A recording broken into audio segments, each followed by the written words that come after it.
오늘 이 시간에는 하이델베르크 요리문답 그 107번째 시간으로 마음을 같이하여 동정하며 라는 제목을 가지고 본문 말씀인 베드로전서 3장 8절 말씀을 통해서 하나님께서 저와 여러분에게 주시는 말씀 함께 나누도록 하겠습니다. 하이델베르크 요리문답에서 우리는 계속해서 10계명에 대해서 살펴보고 있고 제6계명 바로 살인하지 말라는 계명에 대해서 묵상하고 있는 중입니다. 지난 시간에 살펴본 106문은 이 계명은 오직 살인만을 언급하는 것입니까? 라는 질문이었고 그 답을 살인을 금함으로 하나님께서는 살인의 근원이 되는 시기, 증오, 분노, 복수심을 싫어하신다는 것을 우리에게 가르치십니다. 이러한 것들은 하나님께 살인에 해당하는 중한 죄입니다. 라고 하이델베르크 요리문답이 대답하고 있고 그것에 대해서 지난 시간에 우리가 묵상하면서 바로 미움의 세계다. 이 미움의 세계 가운데 하나님 나라의 사랑의 세계를 그 빛을 비추는 그 사명을 우리가 감당해야 한다라는 것에 대해서 우리가 살펴보게 된 것입니다. 오늘은 107문으로 넘어갑니다. 107문은 어떤 질문을 하고 있습니까? 그렇다면 위에서 말한 방식으로 우리가 이웃을 죽이지 않으면 그것으로 충분합니까? 라고 말하고 있는 것입니다. 다시 한번 말하면 이웃들을 미워하지 않고 시기하지 않고 그렇게 부정적인 것들을 하지만 않으면 우리가 괜찮습니까? 라는 질문인 것입니다. 그거에 대해서 하이델베르크 요리문답은 이렇게 대답하고 있습니다. 그렇지 않습니다. 하나님께서는 시기와 증오와 분노를 정죄하심으로 할 수 있는 한 우리가 이웃을 위험으로부터 보호하고 원수에게까지도 선을 행할 수 있도록 이웃을 우리 몸과 같이 사랑하고 이웃에게 인내하고 화평하며 온유하고 자비를 베풀고 친절하게 대할 것을 가르치십니다. 한마디로 말해서 미워하지 않고 또 손에 끼치지 않고 이런 것만 하면은 그래도 잘 살 수 있지 않겠습니까? 라는 것이 이 질문인데 그것에 대해서 하이델베르크 요리문답은 거기서 멈추는 것이 아니라 더 나아가서 그들에게 선행을 베풀고 그들에게 사랑을 베풀어야 한다고 말하고 있는 것입니다. 자, 자세히 살펴보면 그렇다면 위에서 말한 방식으로 우리가 이웃을 죽이지 않으면 그것으로 충분합니까? 그렇지 않습니다. 하나님께서는 시기와 증오와 분노를 정죄하심으로 할 수 있는 한 우리가 이웃을 위험으로부터 보호하고 그 다음에 원수에게까지도 선을 행할 수 있도록 이라고 말하고 있는 것입니다. 이웃을 위험으로부터 보호할 뿐 아니라 원수에게까지도 적극적으로 선을 행해야 한다고 말하는 것입니다. 그냥 그들을 미워하지 않는 것에 그치는 것이 아니라 오히려 선을 그들에게 행해줘야 된다라고 말씀하고 있는 것이죠. 출애굽기 23장에 가보면 4절로 5절 말씀 보면 너희는 원수의 소나 나귀가 길을 잃고 헤매는 것을 보거든 반드시 그것을 임자에게 돌려주어야 한다. 너희가 너희를 미워하는 사람의 나귀가 짐에 눌려서 쓰러진 것을 보거든 그것을 그대로 내버려 두지 말고 반드시 임자가 나귀를 일으켜 세우는 것을 도와주어야 한다. 우리 인간의 심리 가운데 쌤통이다. 그거 참 잘됐다. 이런 생각을 많이 하지 않습니까? 원수의 소나 나귀가 길을 잃고 헤매는 걸 다 보는 순간 우리는 무슨 생각을 먼저 합니까? 잘됐다. 쌤통이다. 나는 못 본 거야. 이러면서 못 본 척 하면서 돌아가면서 고소해야 하는 뭐 이런 것이 인간의 심리 가운데 있을 텐데 원수의 소나 나귀가 길을 잃고 헤매는 것을 보면은 반드시 그것을 잡아다가 임자에게 돌려주어야 한다고 말씀하시는 것입니다. 그냥 이 원수를 난 안 미워할 거야, 생각 안 할 거야 라고 소극적으로 있는 것이 거기서 멈추는 것이 아니라 적극적으로 그들에게 선을 행하며 그들을 섬기며 사랑해 주어야 된다고 말하는 것입니다. 나귀가 짐에 눌려서 쓰러진 것을 보면은 그놈 나한테 못된 짓 하더니 그 나귀 넘어져서 고생하네. 그 이렇게 세우려면 얼마나 힘들까. 허리 부러지겠네. 이러면서 잘됐다 이놈. 그러면서 못 본 척 하고 가는 것이 아니라 가서 그를 일으켜 세워주고 도와줘서 짐을 실은 나귀가 이렇게 세울 수 있도록 그렇게 도와줘야 된다고 말씀하는 것이 하나님 나라의 법칙인 것입니다. 그렇습니다. 하나님께서는 우리가 그냥 이웃을 미워하지 않는 것 그것도 힘든 거지만 이 원수를 미워하지 않는 것, 거기에서 멈추길 원하는 것이 아니라 오히려 적극적으로 그들을 돕고 사랑하는 것을 원하시는 것입니다. 원수에게까지도 선을 행할 수 있도록 이웃을 우리 몸과 같이 사랑하고 라고 말씀하고 있는 것입니다. 이웃을 우리 몸과 같이 사랑해야 한다고 말씀하는 것이고, 우리가 그 말은 뭐냐면 황금률이죠. 마태복음 7장 12절 말씀. 그러므로 너희는 무엇이든지 남에게 대접을 받고자 하는 대로 너희도 남을 대접하여라. 이것이 율법과 예언서의 본뜻이다. 다른 사람들이 나에게 이렇게 해줬으면 좋겠다 하는 그 정도로 다른 사람을 해줘야 된다고 말씀하는 것입니다. 이것이 원수에게까지 적용이 된다고 말하는 것입니다. 내가 내 자신을 위하는 그 마음으로 원수들을 위해 줘야 한다고 말씀하고 있다는 것입니다. 내 이웃을 내 몸과 같이 사랑하는 말씀은 우리가 수차례 살펴본 적이 있습니다. 결국은 내 자신을 사랑하는 만큼 다른 사람을 사랑하되 그 다른 사람들 이웃에는 이 원수들도 해당한다고 말씀하고 있다는 것입니다. 자, 그렇지 않습니다. 하나님께서는 시기와 증오와 분노를 정죄하심으로 할 수 있는 한 우리가 이웃을 위험으로부터 보호하고 원수에게까지도 선을 행할 수 있도록 이웃을 우리 몸과 같이 사랑하고 이웃에게 인내하고 화평하며 온유하고 자비를 베풀고 친절하게 대할 것을 가르치십니다 라고 말씀하고 있는 것입니다. 그렇습니다. 우리는 적극적으로 이웃을 사랑해야 합니다. 원수를 사랑해야 하는 것입니다. 어떻게 사랑합니까? 누가복음 6장 35절로 36절 말씀. 그러나 너희는 너희 원수를 사랑하고 좋게 대하여 주고 또 아무것도 바라지 말고 구워주어라. 그리하면 너희는 큰 상을 받을 것이요 더없이 높으신 분의 아들이 될 것이다. 그분은 은혜를 모르는 사람들과 악한 사람들에게도 인자하시다. 너희 아버지께서 자비로우신 것 같이 너희도 자비로운 사람이 되어라. 원수를 사랑해야 하는 이유에 대해서 말하고 있습니다. 물론 우리가 지난 시간까지 살펴본 것처럼 원수를 위해서 목숨 걸고 기도하는 것만큼 큰 복수가 없다. 왜냐하면 그들의 머리에 숯불을 쌓아놓은 것과 같다 말씀하고 있는 것입니다. 뿐 아니라 이렇게 원수를 사랑하고 좋게 대하여주고 아무것도 바라지 말고 꼬주어야 되는 이유가 무엇이냐면 그 원수조차도 하나님께서 사랑하시는 영혼일 수 있기 때문인 것입니다. 왜냐하면 그 왼수 같은 그 자보다도 더 왼수 같은 게 하나님 앞에 왼수 같은 게 나였는데 나까지도 택해 주시고 사랑해 주실 수 있다면 그 원수 같은 그 사람도 하나님께서 택하시고 사랑하시는 영혼일 수 있다는 사실을 우리가 알아야 되는 것입니다. 그분은 은혜를 모르는 사람들과 악한 사람들에게도 인자하시다. 이것이 아니었다면 우리가 어떻게 하나님 앞에 구원받을 수 있겠습니까? 은혜를 모르는 자도 하나님께서는 인자하시고 기다려주시고 사랑해 주셨기 때문에 우리가 그 은혜 가운데로 나아가고 구원 가운데로 나아갈 수 있는 거 아니겠습니까? 마찬가지로 정말로 세상 제일 못된 사람 같은 그 원수도 은혜를 모르고 어떻게 저렇게 은혜를 모를 수가 있을까? 그런 사람도 하나님께서는 기다려주시고 인자하게 자비를 베풀어 주신다고 말씀하고 있는 것입니다. 그런 측면에서 하나님께서 사랑하신 영혼이기에 우리가 그들을 사랑해 주는 것이 마땅한 것입니다. 에베소서 4장 2절 말씀. 겸손함과 온유함으로 깍듯이 대하십시오. 오래 참음으로써 사랑으로 서로 용납하십시오. 우리가 사람들을 대할 때 어떤 잣대로 사람들을 대합니까? 이 세상의 잣대로 사람들을 대하면 시니컬하고 뭔가 냉소적인 그런 마음으로 대하면 사람들을 부정적으로 생각하고 겉으로는 나이스하게 겉으로는 친절하게 행동하지만 마음속 깊숙한 곳은 그들을 무시하고 어떻게 저렇게 행동할 수 있는지 참 쯧쯧 이런 생각을 하게 되지만 하나님 나라의 관점으로 바라보게 될 때 우리는 내가 제일 죄인이며 하나님께서 사랑하신 영혼이라는 것을 깨닫게 될 때 겸손함과 온유함으로 마음속 깊숙한 곳에부터 깍듯이 대할 수 있게 되는 것입니다. 그래도 나보다는 낫다라는 생각을 하게 되는 것입니다. 오래 참음으로써 사랑으로써 서로 용납하게 된다는 것입니다. 오늘 질문 다시 한번 살펴봅니다. 107문. 그렇다면 위에서 말한 방식으로 우리가 이웃을 죽이지 않으면 그것으로 충분합니까?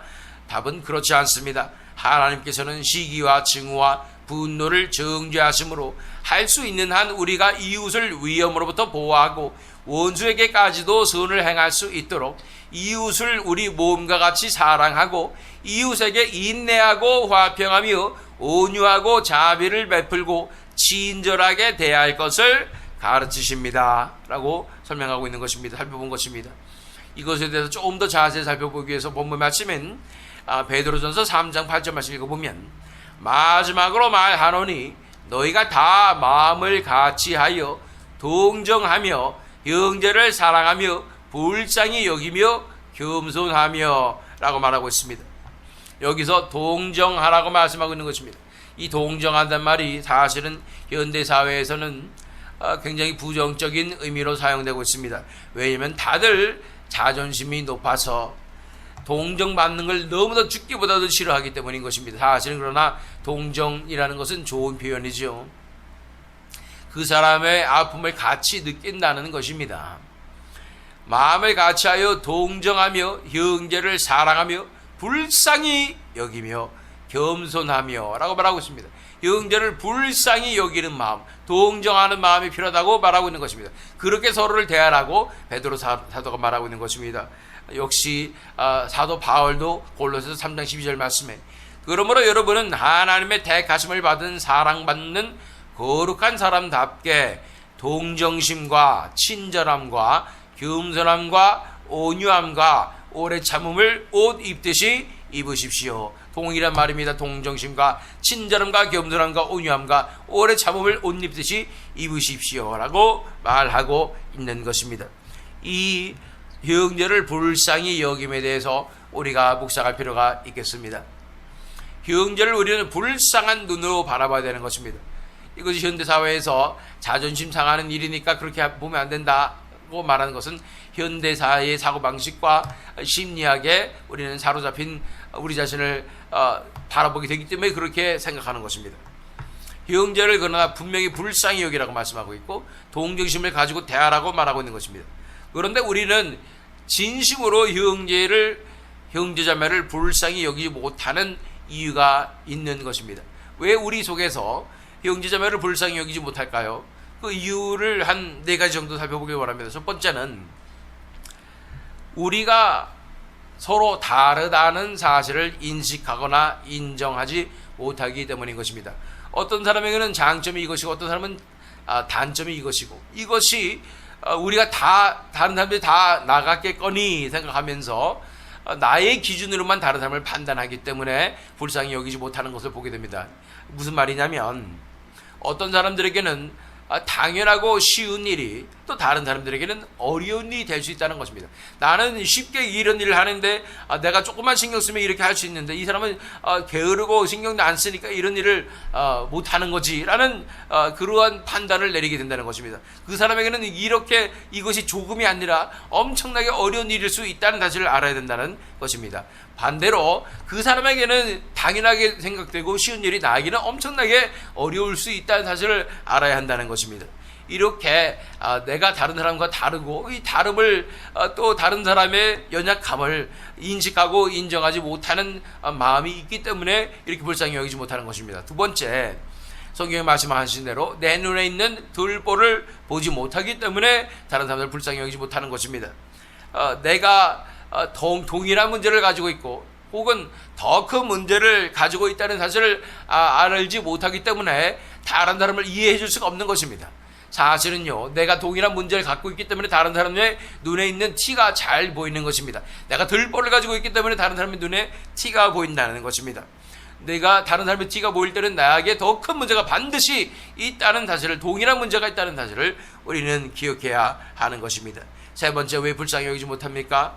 우리 무의식 속에 이렇게 우리가 가지고 있던 문제들, 같은 문제 또는 더 큰 문제가 있는 자신을 이제 보는 것이, 그 사람을 통해서 거울같이 보는 것이 너무 싫어서 이 사람의 문제라고 뒤집어 씌우고 이 사람을 이해하지 못하고 이 사람은 정말로 나쁜 사람이고 절대로 내가 불쌍히 여길 수 없는 사람이라고 더 그 사람에게 이 심한 안 좋은 마음을 품게 되는 것입니다. 내 무의식 속에 내 큰 문제가 이 사람의 모습을 통해서 드러나고 거울로서 바라봐지기 때문에 그것이 너무 싫어서, 내 자신이 싫어서 사실은 이 사람을 불쌍히 여길 수 없다는 사실을 바라봐야 하는 것입니다. 내가 왜 이 사람들 이렇게까지 화가 나는가? 왜 이렇게 짜증이 나는가? 이 사람이 왜 이렇게 나를 봐도하는가? 내 자신의 문제를 직시하기 싫어서 그 사람에게 투영하는 거고, 반사하는 것, 투사하는 것입니다. 자, 네 번째, 왜 그 사람을 불쌍히 여기지 못하는가? 그 사람의 사실은요, 다 뻔히 보이거든. 그 사람의 속셈이 보이고, 의도가 보이고, 계산이 보이고, 얼마나 악한 계산과 의도를 가지고 있는가라는 게 뻔히 보이니까 그 사람은 불쌍히 여길 수 없다는 것이죠. 근데 또 우리가 바라봐야 됩니다. 내가 보이는 이유는 또 뭘까? 그 사람의 속셈이 보이는 이유는 뭘까? 내가 더 계산하고 더 더러운 속셈을 가지고 있는 사람이기 때문에, 나도 똑같기 때문에 다 보이는 것 아니겠습니까? 내가 그렇게 계산하고 있는데 왜 다른 사람만 더 나쁘다고 생각합니까? 이 사람도 얼마나 마음속에 이 죄악이 가득 차 있으면 이렇게 뻔히 보이는 계산, 사실은 남들에게 뻔히 보이는 계산하는 사람들은 순수한 사람들이기 때문에 그렇습니다. 그런 게 보이는 거예요. 안 보이는 사람들이 더 문제예요.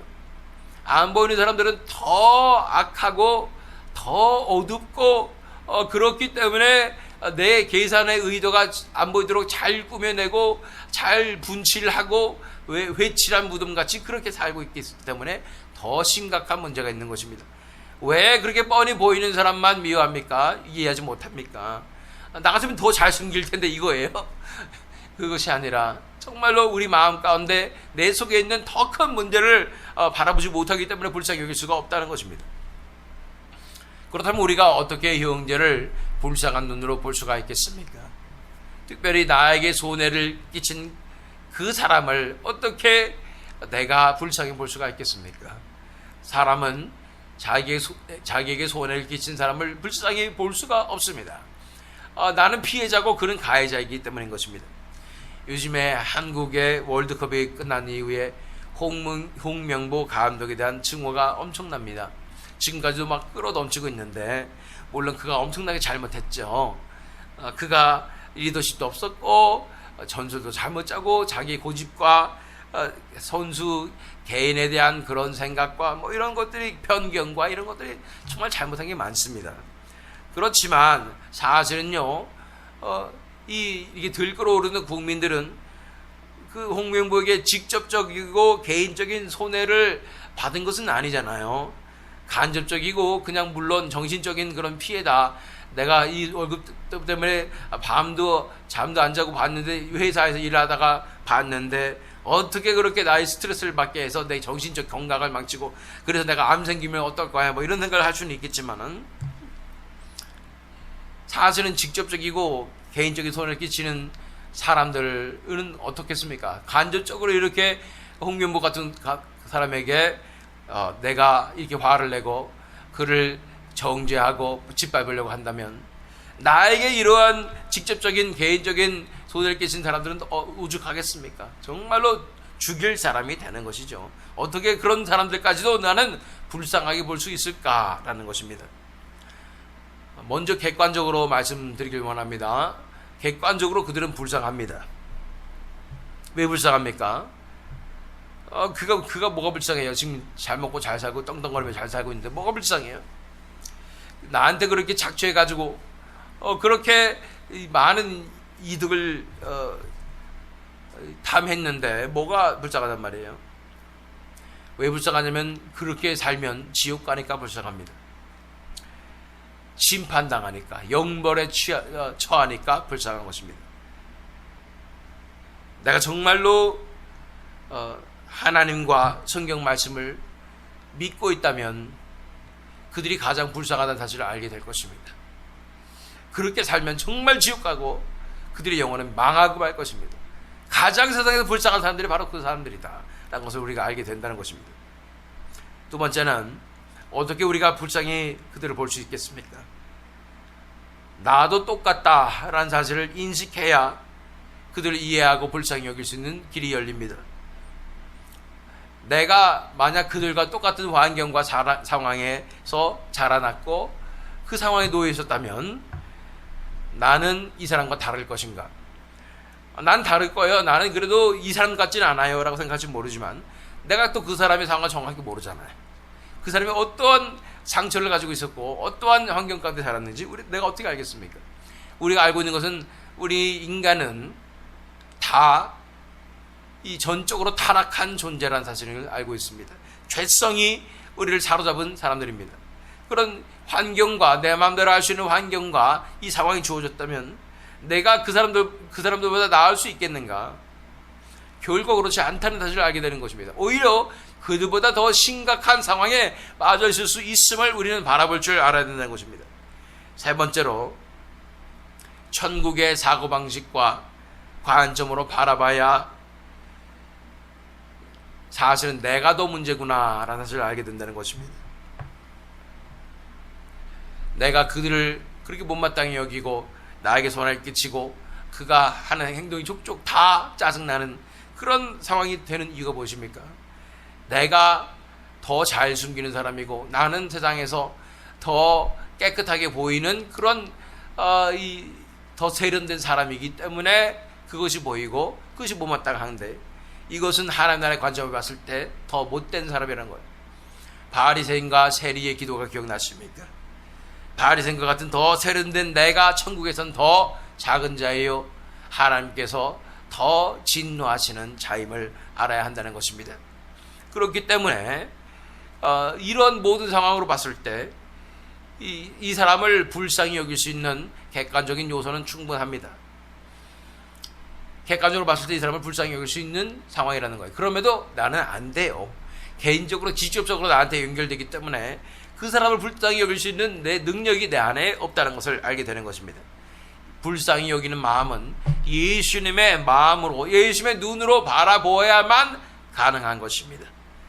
나 같은 죄인 이렇게 세련되게 살면서 다 계산하고 악한 동기와 계산된 마음, 간사한 마음을 가진 나조차도 기다려주시고 불쌍히 여겨주신 그 예수님, 그 눈으로 바라봐야 그가 비로소 불쌍하게 보일 수 있게 된다는 것입니다. 내 안에 내가 사는 것이 아니라 예수 그리스도께서 사심이고 내 마음이 아니라 예수님의 마음이 부어줘야 되고 내 눈이 아니라 예수님의 눈이 부어줘야 그 사람을 불쌍히 여길 수 있고 사랑할 수 있다는 것입니다. 그 불쌍한 마음이 내 마음에 들어오면 불쌍한 눈이 회복되면은 그것은 사실은 객관적인 것에 불과합니다. 비로소 그의 아픔과 상처가 바라봐지고 이해가 가게 되는 것입니다. 그 상처와 아픔에 허덕이는 그의 모습, 그의 마음 가운데 가득한 갈망, 메마름, 배고픔, 사랑의 굶주림, 이런 것들 때문에 인생이 망가져버린 그들을 바라보게 될 수 있다는 것입니다. 그래서 그들을 위하여 불쌍히 여기며 그들을 위해서 간구할 수 있다는 것입니다. 고린도서 3장 12절 말씀, 여러분은 하나님의 택하심을 받은 입은 사랑받은 거룩한 사람답게 동정심과 친절함과 겸손함과 온유함과 오래 참음을 옷 입듯이 입으십시오.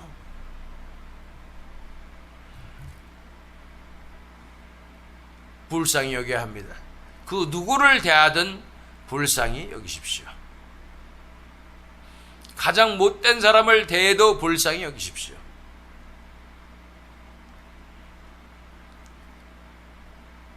그러나 가장 잘나게 보이는 사람, 성공한 사람 같은 사람, 힘 있는 사람 같은 사람,